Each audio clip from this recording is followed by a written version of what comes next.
FM Sales. I'd like to first say that you're not going to see glitz here, so please don't expect it. I'm not an entertainer nor an actor. I've created this video as a tool designed to educate people about a business concept that works, for people who are willing to put 100% of themselves into something. See, it takes 200% to be successful in business. 100% must come from you. 100% must come from the business vehicle that you've chosen.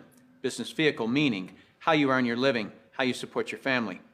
I've seen people who relentlessly pour 100% of themselves into a business vehicle, profession, or job, but that vehicle doesn't have the capability to give back 100%.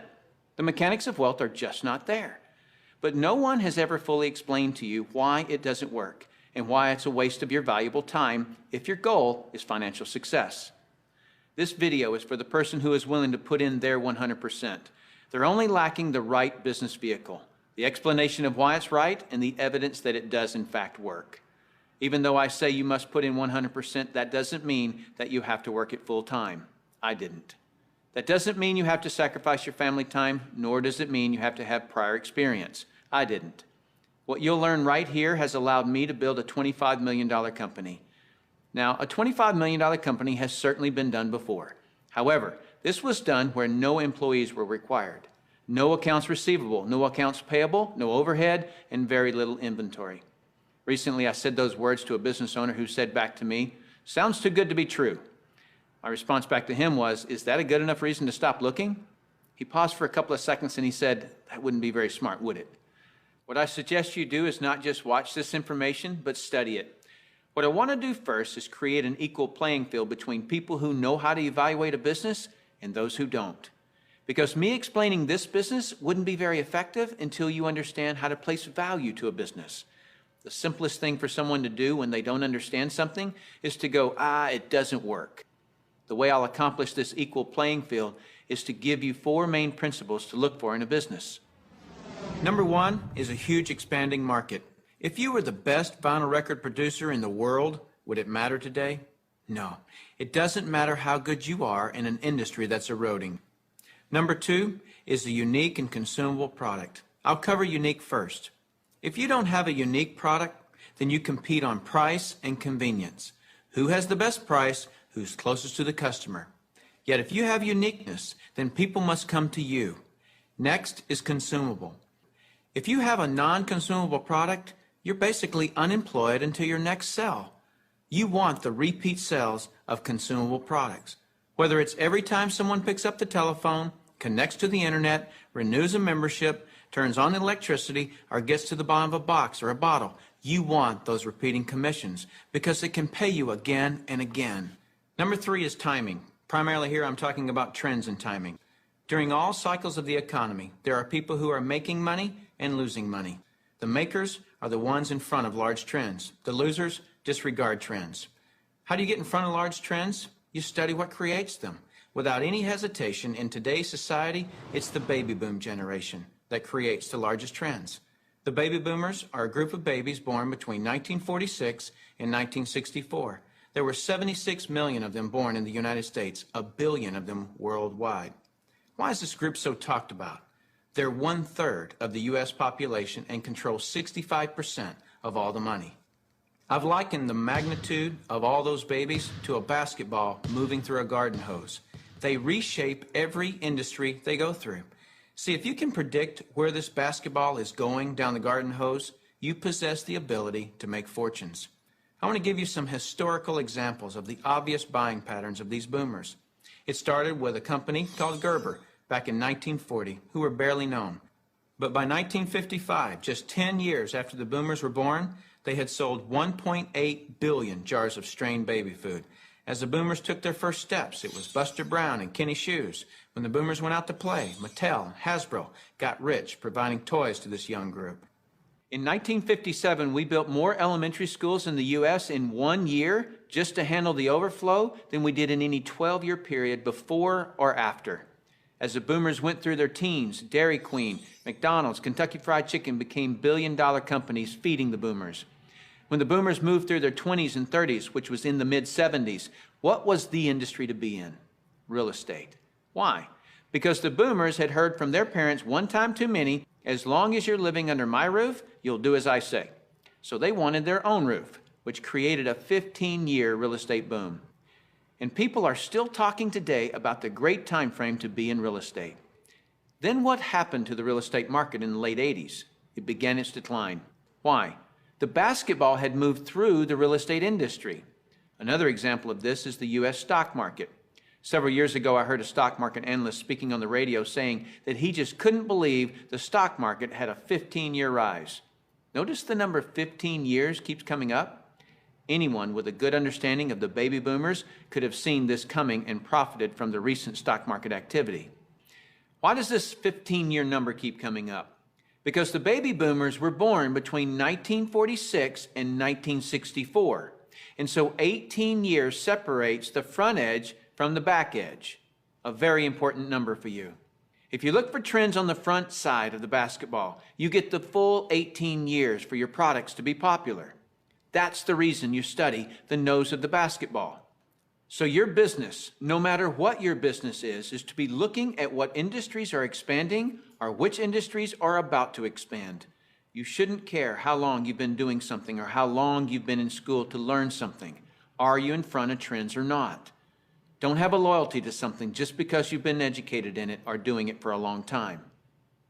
So looking at the current trends, we basically got 1 billion people who are in their 50s and 60s. Since that's the case, what business do you want to be in? Let's look at some obvious current and future trends. Health and looking younger are going to be tremendous trends. The boomers do not like what aging is doing to them. So products that fend off aging as well as vanity issues will continue to boom. Businesses that focus on retirement issues will do very well. The crux of it will start with the boomers having enough money to retire. Businesses that offer ways to make money will obviously flourish. Legal matters such as wills and estate planning will become large trends. Efficiencies will also grow. The television was too far away from the couch for the boomers, so they invented the remote control device. Today, they have their entire library of books and music in their cell phones. The boomers have always been enamored with technologies that make life easier. These technologies will actually create industries. For example, the computer created the need for antivirus software. The internet has created a need for identity theft protection and firewalls. But there will be many additional industries created by the computer and internet technologies. It is the computer plus the internet that made the iPod, iPad, and iPhone possible. As a side note, the baby boomers are not the only trendsetters. They are just the largest and have most of the money. As the world becomes one, the international market will play a big role, as well as the group born just after the baby boomers that are known as Generation X. But remember, the boomers control 65% of all the money. So when a bright Generation X person creates a great new product or service, they must make it simple enough that a baby boomer can understand it. Otherwise, that product will not reach mass acceptance. Those are some of the big trends. So if you want to be brilliantly compensated, you must focus on industries and companies that have positioned themselves in front of these trends. All right, let's move forward. Number 4 is leverage. I'm going to spend some time on this one because we're not really taught this in our society. We're taught to go get a good education, build a resume, and exchange our expertise for someone's dollars. The problem with that is if we're not exchanging our expertise, we're not making any dollars. So vacation time is costly. A walk around the golf course, costly. Family time, although extremely important, is costly. I'll define the word leverage as an increased means by which to attain something. One form of leverage is investing $5 million and earning 10% interest, which will yield you about 41 grand a month in income. So whether you're enjoying family time or playing golf or vacationing, you're still enjoying 41 grand a month in income. You're leveraging off your money. That's a leverage everyone would love, but very few have it. Let me explain another kind of leverage that's available to everyone, including yourself. Incidentally, if you get nothing more out of this video than a better understanding of this little simple concept I'm going to explain, you'll have gained something very valuable for watching it. Imagine, if you will, you own a company. You employ just one person, me. I work for 8 hours on Monday. You work for the same 8 hours on Monday that I do. Now listen closely. You get paid on 16 hours worth of work because you take a portion of my productivity as income back to yourself. You're leveraging off my efforts because I'm your employee. So theoretically, the more employees you have working for you, the more leverage you have. However, have you ever had employees? If you have, you know that in theory, hiring employees sounds great, but it's very difficult to reach leverage through employees. I've heard it said that if you have one employee, you have one headache. If you have 100 employees, you run an adult daycare center. And the reason being is this: no employee will ever work as hard for your company as you will, because they don't own it. Here's my rule of thumb for reaching true leverage. If there's one sentence that epitomizes the entire video, it would be this: to have true leverage, you must create a situation where everyone has the same amount to gain. Only then do you have true leverage. Let me give you an example of this type of leverage. Let's say that I'm a real estate broker and I hire an agent named Robert. Robert goes out and sells a building. Robert earns a percentage of the selling price of the building, and so do I, the broker. Why do I, the broker, earn a percentage when it was Robert who sold the building? Well, I did some of the advertising. I trained Robert. I had the initiative to go get my broker's license in the first place. I put up the risk. I did a lot of things. And so it's valid that I, as the broker, earn my money. But Robert doesn't work for me as an employee. He's an independent contractor. He just hangs his real estate license on my wall. My point here is the broker and the agent have the same amount to gain from the sale of the home. It is totally in the agent's interest to earn more money, which is a form of leverage for the broker. There is a flaw in this leverage situation that I've shown you, and it's this: the broker can have multiple agents, but the agents cannot. The broker has leverage, the agents don't. Until the agents do what most brokers dread. What happens when I, the broker, have been real effective at teaching Robert to be a good agent? What's Robert going to want to do in a couple of years? Be his own broker, right? Is this good for me, the broker? No, because as soon as he becomes a broker, two bad things happen to me. Number one, he breaks away from me and I lose him as an income source. And two, worse than that, he's now my competitor that I trained. He knows all my good stuff. By the way, this doesn't just happen in the real estate industry. It happens in practically every industry. Have you ever heard the expression, "I'm just going to work there for experience"? What does that mean? It means I'm going to strip them of their knowledge and then go do it myself. If you're a business owner, how many people have you trained who are no longer working for you? How many people have you trained to be your competitors? Well, this gets worse. Let's say that Robert is now a broker right down the street. What will he do now that he's a broker? He'll go out and hire his own agents. And let's say one of those agents is Linda. Linda also eventually wants to be a broker. So she becomes a competitor to me that I indirectly trained, as well as Robert, who I directly trained. And this continues on and on. I actually created a chain of competitors that I trained. What if we did a whole paradigm shift? Here's where this becomes brilliant. Let's say instead I'm going to empower Robert to become a broker. I want him to become a broker from day one. See, the only way that you or I can retain a leader is provide him or her with the same opportunity for growth that we have. Hence, an opportunity where everyone has the same amount to gain. So from day one, I'm going to encourage Robert to be a broker. And when he does, he doesn't break away from me and become my competitor. He shifts from agent to broker, which now allows him to sponsor his own agents. Now, to create an incentive for me, the broker, to always help Robert and his agents, I'm still going to earn a percentage of what he and his agents sell. And shouldn't I? I trained him. I put up the risk and all those reasons I mentioned earlier. Now, the percentage I earn from Robert and his organization should be a lot smaller than when he was an agent, but I should still earn a percentage. That's my incentive to keep working with them. Now, some people look at this and say, gosh, isn't that one of those pyramids? And what's the perception of a pyramid? People at the top making all the money and the people down below do all the work, right? Isn't that the perception of a pyramid? Let me explain why this is not a pyramid and why people at the top don't necessarily make all the money. Let me just make a quick point before I discuss the pyramid issue. It's not the geometric shape that people have a problem with. This geometric shape is probably the shape of your family tree, the shape of our government. To the architect, it's the strongest structure known to man. Every organizational structure in the world is this shape. So the shape isn't the problem. However, that perception, people at the top earn all the money, let me illustrate that for you. Here's a typical corporation. At the top, you have a CEO, which stands for Chief Executive Officer. Does the president earn more money than the CEO? Not normally. How about below the president? Do any of the vice presidents earn more money than the president? No. Let me ask this question, and I want you to really think about it. What would happen if some of the vice presidents of a corporation made more money than the president? Really, what would happen? Talk about total confusion. This whole process is called delegation.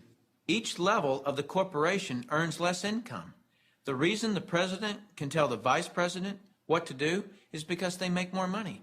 So the corporate structure is people at the top making the majority of the money, and the people at the bottom do not.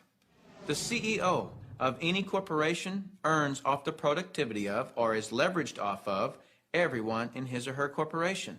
Whether that CEO personally hired every employee or someone else in the company hires them.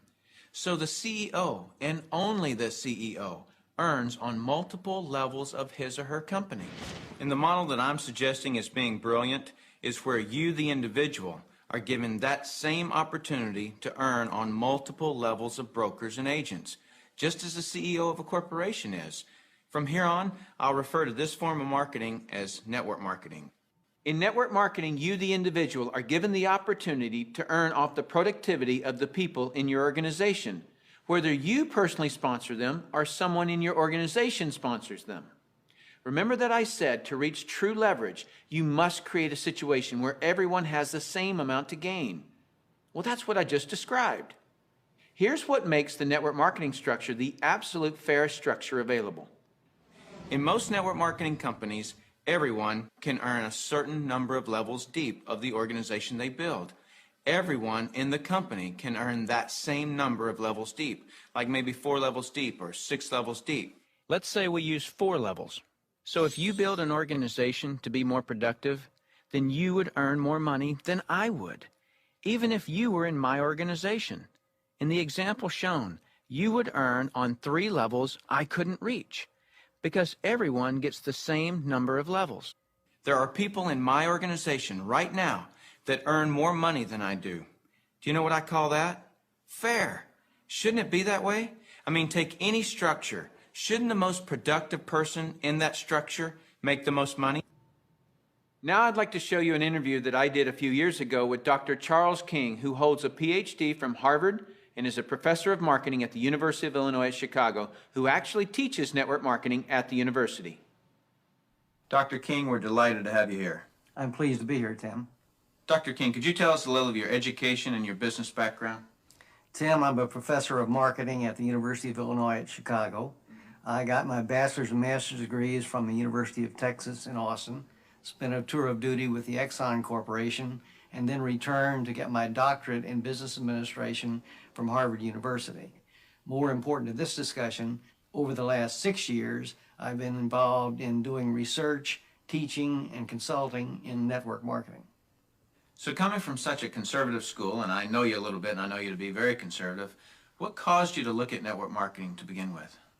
In 1990, we had a major economic recession in the United States. The Midwest and Chicago particularly were very badly hit. As a result, the interviewers stopped coming to campus. We were graduating hundreds of students a semester, and they weren't getting jobs. Our alumni were coming back to us, losing their jobs, looking for help, and we had nothing to offer them. Now, I started looking, because of my background in business consulting, at alternative career paths. I went out and I looked at starting your own business, at home-based businesses. I looked at franchising. I looked at direct selling. And in the direct selling arena, I backed into network marketing. Now, I was very cynical, skeptical. Tim, I was negative about network marketing. They don't teach network marketing at the Harvard Business School, and I didn't know much about it. The end result was one of my students who was on the team asked me, "Why are you so negative about network marketing?" I looked at that young man and I said, "Son, I know enough to know I don't want to know any more." That student looked at me and he said, "Professor, if I gave you that answer to that question with no more information than you have, you would give me an F." I turned to him and I said, "Son, you're absolutely right. I have no basis for that conclusion. You just made an A." As a result, we went to the library, we went to meetings, and for the next 6 months, we did due diligence on the network marketing industry. I visited the top companies, I talked to network marketing leaders, I became an evangelist. In 1990-91, we started teaching network marketing in the marketing curriculum at the university. Suppose you run across the super skeptic. What advice do you have for them? Tim, I would recommend they do precisely what I did. I was a super skeptic. I did my due diligence, I investigated the industry, and I drew my own conclusions. I strongly recommend that you do your due diligence and then begin to define precisely what role you want to play in the network marketing industry. Set realistic expectations. If there's a single cause for failure in this industry, it's the get-rich-quick syndrome, thinking that you can come into the industry and make enormous sums of money with no work. I argue, by contrast, that if you set realistic expectations, you develop a plan of action to guide your business development, you can be successful. And that's coming from a Harvard Business School graduate who was a true skeptic, but through due diligence, he learned the truth. Warren Buffett owns a network marketing company. If you don't know who he is, he's typically listed in the top 5 richest people in the world. He created his wealth by investing in and buying the highest quality companies. Why do you think Microsoft or AT&T, Gillette, Colgate, Citibank, IBM, Toyota, Xerox, Texas Instruments, General Motors, General Electric, AOL, Oracle, Sun Microsystems, Coca-Cola, and many others distribute some or all of their products and services through network marketing? They use this method to distribute products because network marketing is a very efficient model to distribute products and services. These large corporations are firm testimony to the industry's success and credibility. This confirms what Professor King was saying about that the industry has come of age and is now a true profession. The reason so many people are coming into network marketing is because people want control of their life. They want a quality of life, and network marketing truly offers that. I hear people all the time complaining that they are too busy or don't have enough time. People act as though time owns them instead of them owning time. Have you ever noticed that there are people who, with 24 hours, earn $10,000 a year? And there are people in the same 24 hours who earn $10 million a year? Let me explain the difference. I've heard people say this phrase: "It's easier to just do it myself than try to get other people to do it." Whenever I hear that phrase, I know that person just nailed their feet to the floor. All they can do is expend their time, not invest their time. Here's a secret. Wealth is hidden from those who must do it all themselves. Wealth exposes itself to those patient enough to train others. When you understand the power of educating and empowering others so that you get more done, you're truly on your way to wealth. Now, with that understanding of the importance of training others so you get more done, look at network marketing, and you'll see why I call it brilliant compensation. In network marketing, what you teach and train others to do is duplicate what you do, which is to find and train others. This is actually multiplying you. That's why I say, next to your spiritual growth and your family, there is nothing in the world you can do that will reward you better than investing your time in network marketing. I'd like to cover one last thing in closing, which I feel is one of the most important points for you to fully understand the value of network marketing. Let me illustrate something to you that is so profound. What's the maximum number of hours you could work in a day? 24 hours, right? So if you didn't sleep all day, you could work 24 straight hours. What if you didn't sleep for a whole year? You could actually work 8,760 hours in 1 year. But that's the maximum number of hours you could work in a year. I have 56,000 people in my organization worldwide. Well, let's suppose that all 56,000 people work just 1 hour out of a year. 56,000 people times 1 hour each equals 56,000 hours of work that I'm being paid on.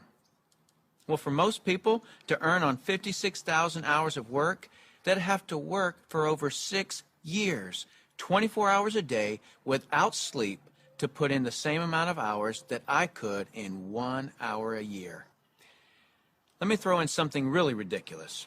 Suppose all my 56,000 people worked 1 8-hour day in a year.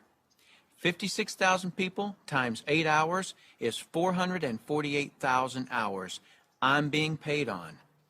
Well, it would take most people working over 51 years, 24 hours a day, to do what I could do in 8 hours a year. 8 hours in 1 year versus 51 years working 24 hours a day? Doesn't seem fair, does it? It's definitely not fair. What's not fair is that you haven't understood this until today, and other people have. But now that you understand it, take responsibility for it. Don't go running and try to create reasons why you can't do this. You can do this. I don't say any of this to impress you. I don't need to impress you. This is an educational-only video. My purpose in creating this tool is to contribute back to that woodpile that so generously gave to me. Because network marketing has given me a lifestyle I previously couldn't have imagined. And because network marketing has given me total financial and time freedom, I feel it my responsibility to explain the industry in an understandable way. So I say all of this only to impress upon you that the difference between the wealthy and everyone else is leverage. You've got to understand that. And nothing gives you, the individual, leverage in such an ethical way like network marketing can. So go get a pad of paper, write down what you really want in life, then call the person who gave you this video and tell them whether you're an A, B, or C. C is see you later, no thanks. That's fine with us because your relationship with the person who gave you this video is more important to us than anything. Or you're a B. A B is I may be. I want to first explore the product. If that's you, then do that. Don't procrastinate. The #1 killer of financial success is procrastination. People just putting it off until tomorrow, and they've somehow convinced themselves that they'll actually do it tomorrow. You know what I'm talking about. As soon as I'm done with this project, then I'll have more time. Or as soon as little Jimmy gets back to school, then I can, and they never do. If a person has an excuse, they have all they need to fail. Don't let that be you. Get your product today. Or you're an A, and that means absolutely. No, you don't have all your questions answered, but you see enough to start and begin your training. Very well done to you in your ability to make a decision. If it's late at night and you just watch this, don't be concerned that the person who gave this to you is sleeping right now. They'll be up. And if they're not, wake them up. Tell them, hey, now that I understand this thing, I can't sleep. And if I can't sleep, you're not going to sleep. Believe me, they'll appreciate that call. So call that person and tell them whether you're an A, B, or C. That's it. Join us. You'll be glad you did. Now is the right time, the smart time. Thank you for taking the time to view this video. I hope it's been educational to you. What I really hope is that you'll put this information to good use. Next, you'll see some common questions that you can interact with. I look forward to working with you should our paths cross. I'm Tim Sales.